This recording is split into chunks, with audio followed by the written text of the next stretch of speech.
राम मंदिर क्या है, अब एक मंदिर नहीं है, वो जी हम सबकी एक आस्था है, हमारे पूर्वजों का बलिदान है। जी इसमें आने वाले युवाओं का एक सपना है, आगे जी चल के ये मंदिर ही दिशा निर्देश है, जी क्योंकि इसमें हजारों लाखों लोगों ने अपने प्राणों की आहुति दी है। जी आज उन सभी की आस्था उनसे जुड़ी है, जी हम सबका प्रतिशोध उससे जुड़ा है, और जी आने वाले लोगों के लिए मार्गदर्शन है कि जी अगर भविष्य में ऐसा कुछ करना है तो आगे चल के हम उसमें सफल होंगे। जी सत्य की विजय हुई है जी और यही होती रहेगी, ये हमें इस मंदिर से सीखने को मिलेगा।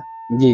दोस्तों, वृंदावन की इस यात्रा में लगातार त्यागी, तपस्वी, महान संतों के दर्शन ठाकुर जी राधा रानी की कृपा से हो रहे हैं।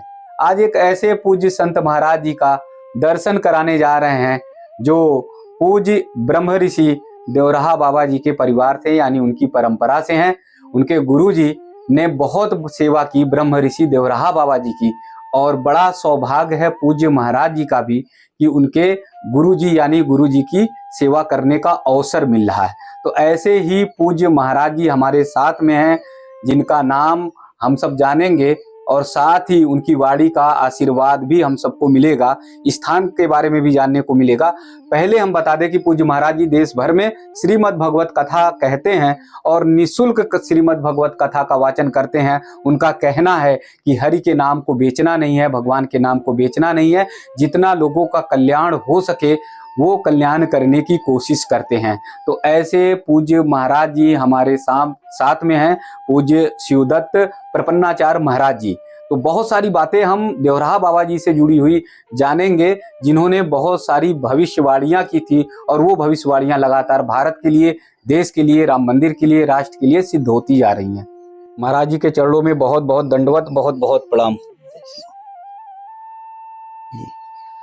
आज चारों तरफ राम मंदिर की गूंज हो रही है। जी अयोध्या में प्रभु राम जी का भव्य मंदिर बन रहा है, रामलला में प्रभु राम जी विराजने वाले हैं। जी ऐसे में पूज्य ब्रह्म ऋषि जी देवराहा बाबा जी की कोई ऐसी भविष्यवाणी जिन्होंने राम मंदिर के लिए कुछ कहा हो, जी जी तो मुझे लगता है कि आज बहुत ज्यादा प्रासंगिक है। जी जी जी जी। पहले तो सभी को राधे राधे। परम पूज्य हमारे दादा गुरु ब्रह्मर्षि योगी सम्राट श्री देवराहा बाबा जी महाराज ने प्रयागराज कुंभ में ही भविष्यवाणी की थी। किसी पत्रकार ने पूछा था जी कि राम मंदिर कैसे बनेगा, तो पूज्य सरकार ने आदेश दिया, उस समय भविष्यवाणी की थी कि राम मंदिर बनेगा, सबके सहमति से बनेगा। किसी ने कहा इसमें विवाद हो सकता है, दंगा हो सकता है, तो पूज्य बाबा जी ने कहा था इसमें कोई विवाद नहीं होगा, ये आराम से बन जाएगा। और आज वही भविष्यवाणी सत्य हुई है, क्योंकि हमारे यहाँ ऋषियों की, ब्रह्मर्षियों की वाणी कभी असत्य नहीं हुई है। मृषा न होई देव ऋषिवाणी, जो कुछ संतों ने कहा है वो अवश्य होता है। और सबसे बड़ा उदाहरण आज इसका हमारा अयोध्या में बन रहा दिव्य और भव्य राम मंदिर है, जो बाबा जी ने कहा था ये मंदिर बनेगा, और आज वो बन रहा है हम लोगों के बीच में। जी। राम जी की कृपा सभी पर है, ठाकुर जी की कृपा सभी पर है। जी जीवन में दो ही सुंदर नाम है, चाहे राम कहो या कृष्ण कहो, जी दोनों राघव सरकार की कृपा है। जी तो भव्य मंदिर राम मंदिर बन रहा है, तो ये विश्व का मंदिर, राष्ट्र का मंदिर, जी राष्ट्र का मंदिर तो है ही है, जी ये विश्व का मंदिर विश्व कैसे का मंदिर। बनेगा महाराज जी? विश्व का मंदिर इसको बनना ही है, क्योंकि ये राम का मंदिर है। राम साक्षात धर्म है, रामो विग्रहवान धर्म। और राम के जीवन में हमें सीखने को मिलता है, हमें कैसे जीना है ये सीखना हो तो हमें भगवान श्री राम से सीखना है, क्योंकि राम साक्षात धर्म है। और धर्म जीवन में है तो सब कुछ है, धर्म नहीं है तो कुछ नहीं है, धर्म से ही शांति है। आज हमारे देख रहे हैं अन्यत्र जगह में जगह जगह युद्ध हो रहे हैं, जगह जगह विवाद हो रहे हैं, लेकिन हमारे भारत में प्रसन्नता है, खुशहाली है। क्यों? क्योंकि यहाँ धर्म को हम लोग साथ लेकर चलते हैं। ऐसा आपको विश्व में कहीं नहीं मिलेगा कि कोई कहता हो वसुदेव कुटुंबकम, कोई कहता हो विश्व का कल्याण हो। एक हम लोग कहते हैं कि विश्व का कल्याण हो, ऐसा कोई कह ही नहीं सकता है। ये एक हमारे अंदर, हम लोगों के अंदर, सनातनियों के अंदर ये विशालता है, उदार हृदय है कि हम लोग कहते हैं वसुदेव कुटुंबकम, सारी पृथ्वी हमारा परिवार है। हम लोग किसी का अनहित नहीं चाहते हैं, सबके हित के, सर्वजन हिताय सर्वजन सुखाय की बात करते हैं। हम लोग विश्व को अपना परिवार मानते हैं। तो आने वाले दिनों में ऐसा आपका कहना है कि सनातन ही एक ऐसी शक्ति है जो विश्व के कल्याण की कामना करेगी और विश्व के कल्याण के साथ ही सभी जीव मात्र को सुख और शांति प्रदान करेगी। बिल्कुल बिल्कुल, सनातन ही इस विश्व को दिशा निर्देश दे सकता है, क्योंकि भारत आदिकाल से विश्व गुरु रहा है जी और वही रहेगा जी क्योंकि यहाँ सच्चाई है। सच्चाई को जो है थोड़ी देर के लिए धुमला किया जा सकता है, थोड़ी देर के लिए चुराया जा सकता है, लेकिन वो तो सत्य है, वो तो सत्य ही रहेगा जी और सनातन ही सत्य है। जी ये तो जो आया है वो तो जाता है, जो जो धर्म बीच में पैदा होते हैं वो एक न एक दिन मिट जाते हैं, जी लेकिन इस सनातन को कोई कह नहीं सकता कि कब पैदा हुआ। जी जो पैदा नहीं होता वो मरता भी नहीं है, जो पैदा होता वो एक न एक दिन मरता है। जी तो इसको कोई कह नहीं सकता कि ये कब से है। हर जी किसी की एक तिथि कि उनको इतना दिन हुआ, उनको इतना दिन हो गया, लेकिन हमारी कोई ऐसी तिथि नहीं है।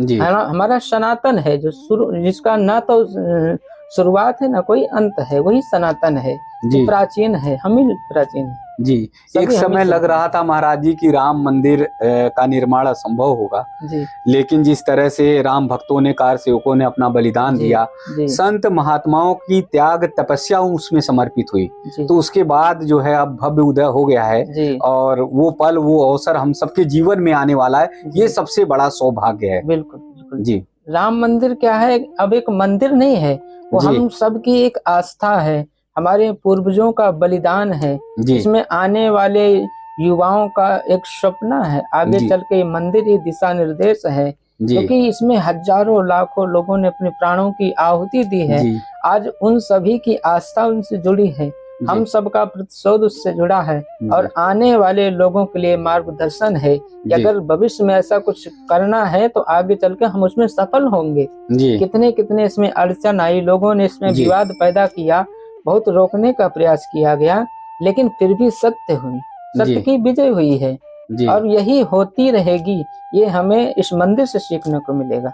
जी कि सत्य ही सनातन है। सत्य ही सनातन है। जी भागवत कथा कहते कहते कैसे मन में आया कि जो है सभी के कल्याण के लिए करेंगे ही करेंगे, कथाएं होती ही हमारे जी कल्याण के लिए, कि जी जी। निशुल्क कथा कहेंगे, और ये कैसे संकल्प लिया महाराज जी? क्योंकि देखिए, किसी को भोजन दिया जाएगा तो वो 24 घंटे तक काम करता है, किसी को आवाज देंगे तो कुछ देर के लिए काम करता है, जी लेकिन शिक्षा एक ऐसी ही जो पूरा आजीवन बिताती है। जी और हमें किसी को सनातन के प्रति आकर्षण करना है, सनातन में लोगों को जोड़ना है जी और सबके आत्मविश्वास, आत्म कल्याण और वसुदेव कुटुंबकम की बात करना है, तो हमें एक सत्संग से जुड़ना पड़ेगा। जी और सत्संग ही एक ऐसा माध्यम है जो हम अपनी बात लोगों तक पहुंचा सकते हैं, लोगों को भगवान के प्रति प्रेरित कर सकते हैं, बड़ों जनों के प्रति कैसे जो है सेवा करना है, कैसे दूसरों के लिए करना है। अपने लिए तो सब कोई करता है, लेकिन दूसरे के लिए भी हम अपना समय निकाल सकें, दूसरे के लिए भी अपना हम धन निकाल सकें, दूसरे के लिए भी हम कुछ सोच सकें, ये हम अगर करेंगे तो सत्संग से करेंगे। इसीलिए हमने श्रीमद् भागवत का रास्ता लिया।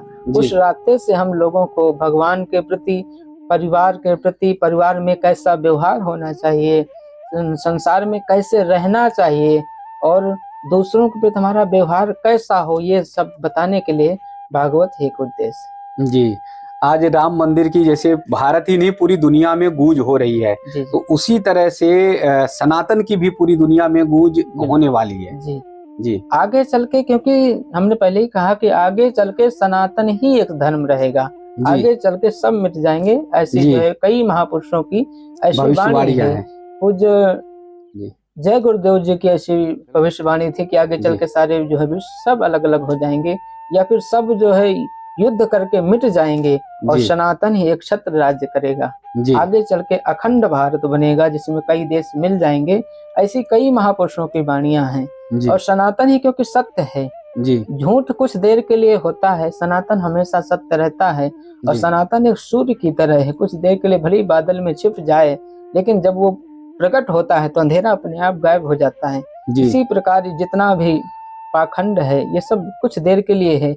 जब जी सनातन रूपी सूर्य उदय होगा तो सब अपने आप समाप्त होकर के एक सनातन पूरे जगत को प्रकाश करेगा। जी, लेकिन आज देखने में आ रहा तमाम पंथ हैं जी जो अपने आप को शीर्ष पे बताते हैं जी और वर्चस्व की उनमें लड़ाई होती है जी जी और वो अपने आप को सबसे बड़ा संबल बताते हैं कि जी हमारे अलावा कोई नहीं है। जी और जो हमारा पंथ को नहीं मानता जी वो काफिर है, जी लेकिन सिर्फ और सिर्फ हमारे ही पंथ है जी जो हमारे अलावा कुछ है ही नहीं। जी जी जी झूठ की एक यही पहचान होती है, वो जी अपने आप को ही सब कुछ कहता है।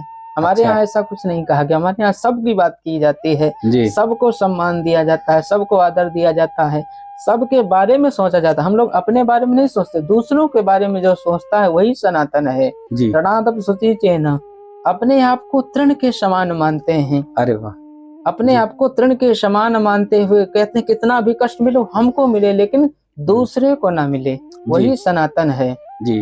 पूज्य महाराज जी, जैसे आपने बताया अपने आप को तृण के समान समझना, तो मुझे लगता है कि वृंदावन की नगरी उससे पावन पुनीत और कोई हो नहीं सकती, जी जी जहाँ के कन्हैया गोपाल ने तो रथ हाँकने का भी काम किया जी और पत्तल और पदवेश को उठाने का भी काम किया जी और उन्होंने सिखाया, बताया कि साक्षात जो है नारायण है, जी लेकिन फिर भी जो है सेवा सर्वोपरि है। बिल्कुल, जी सेवा ही सर्वोपरि, यही हमें भगवान श्री कृष्ण से भी सीखना चाहिए। जी जो एक गाली देने पर ही जो जी सर काटने का सामर्थ्य है, लेकिन सामर्थ्य है, 99 गाली सह सकता है, सह सकता वही तो कृष्ण है। जी जो पूरे विश्व को एक बार में पालन कर सकता है, लेकिन फिर भी गौ चरा रहा है, जी क्योंकि कर्म ही प्रधान है। जी कर्म को भगवान श्री कृष्ण ने इसी भूमि में गौचारण की लीला भी की है।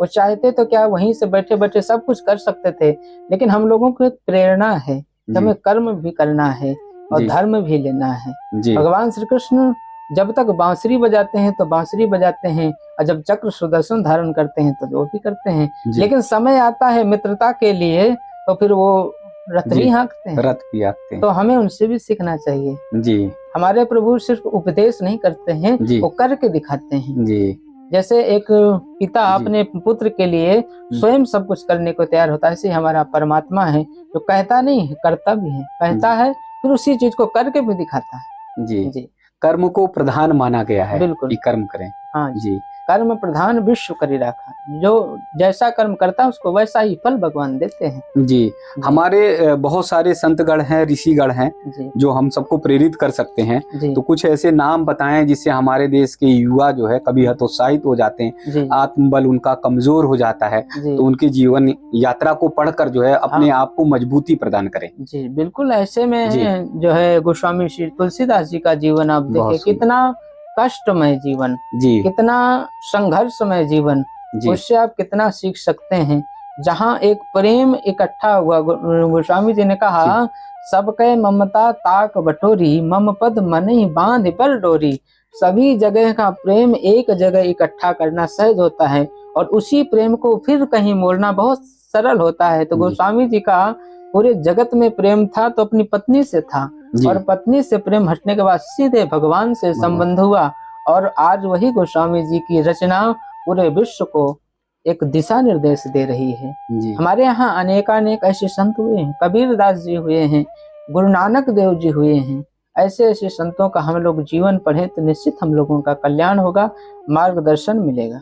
जी तो ये पूज्य ऐसे संत महाराज जी हैं, चाहे गोस्वामी तुलसीदास जी हुए, सूरदास महाराज जी हुए, मीराबाई हुई, जी इन सब के जीवनी को नई पीढ़ी को पढ़ना चाहिए, पढ़ना ऐसा आपका कहना है। बिल्कुल अवश्य पढ़ना चाहिए। जी अनेकानेक जो है संतों के जीवन से हमें जीने की कला मिलती है। जी हमारे ब्रह्मर्षि योगी सम्राट श्री देवराहा बाबा जी महाराज, जी इतने बड़े विश्व के, जिन्होंने कभी पृथ्वी पर जो है चला नहीं, केवल मंच पर ही रहते थे, ऐसा हमारे पूज्य गुरुदेव बताते हैं। हमने तो दर्शन नहीं किया, जी लेकिन हमारे पूज्य गुरुदेव कई वर्षों तक उनकी सेवा में रहे जी और अन्न जल नहीं लेते थे, जी और किसी प्रकार से किसी का दान दक्षिणा नहीं लेते थे। केवल जो भी होता था वो मंच से वर्षा करते थे, फलों की वर्षा कर देते थे। जो जिस चीज की याचना लेके आता था पूज्य सरकार उसकी पूर्ण करते थे। ऐसा हमने पूज्य गुरुदेव के श्रीमुख से सुना। जी पूज्य महाराज जी के बारे में ऐसा भी बताया जाता है कि एक बार में 3-3 स्थानों पर दर्शन दे दिया करते थे। बिल्कुल, प्रयागराज है, हिमालय है, वृंदावन है, ऐसा बहुत सारे लोगों की कथानक है। जी जी, क्योंकि योग में इतनी सिद्धियां होती हैं, अणिमा गरिमा इत्यादि, जो कहीं से कहीं भी प्रकट हो सकते हैं।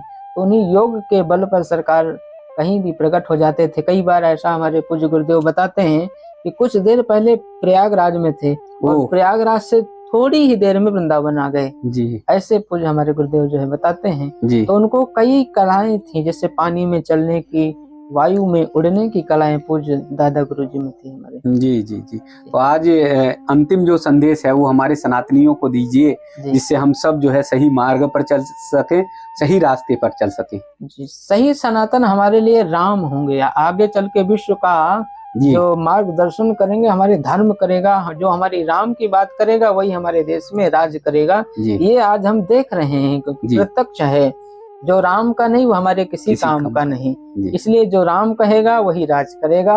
आज हम लोग अनेक प्रकार की जो पार्टियां हैं अपन में देखें, जो राम की बात करता है वही राज करता है, जिसने राम का विरोध किया उसका सर्वनाश हुआ जी। जिसने आज जिन्होंने राम भक्तों पर गोलियां चलाई, आज उनका क्या हाल हुआ है, आगे चल के वो आने वाले नहीं है समाज में, क्योंकि समाज ने उनको त्रिषित कर दिया है, उनको समाज से निकाल दिया है, क्योंकि हमारा सनातन अब जाग रहा है।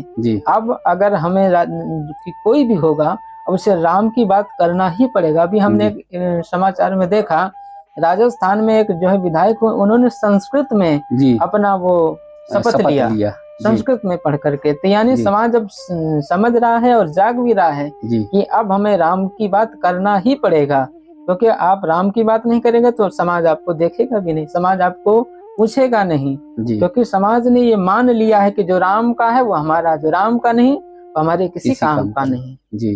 कन्हैया की नगरी से पूज्य महाराज जी ने ये कहा है कि जो हमारे राम का वही हमारे काम का, यानी जो राम का नहीं वो किसी काम का नहीं।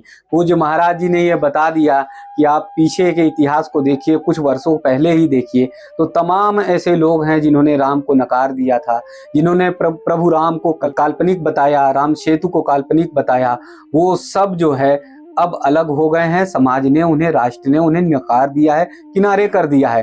तो यानी हम सबको एक सूत्र में बंधना है, ठाकुर जी के चरणों में समर्पित होना है, मर्यादा पुरुषोत्तम श्री राम के चरणों में समर्पित होना है, हमें श्री बाके बिहारी जी के चरणों में समर्पित होना है, और वही एक ऐसी शक्ति है जो हम सबको सुख, शांति और सद्भावना की ओर लेकर जाएंगे। पूज्य महाराज जी का आशीर्वाद और ये वचन शब्द ब्रह्म की तरह सभी तक पहुंचे। बहुत बहुत दंडवत, बहुत बहुत प्रणाम, बहुत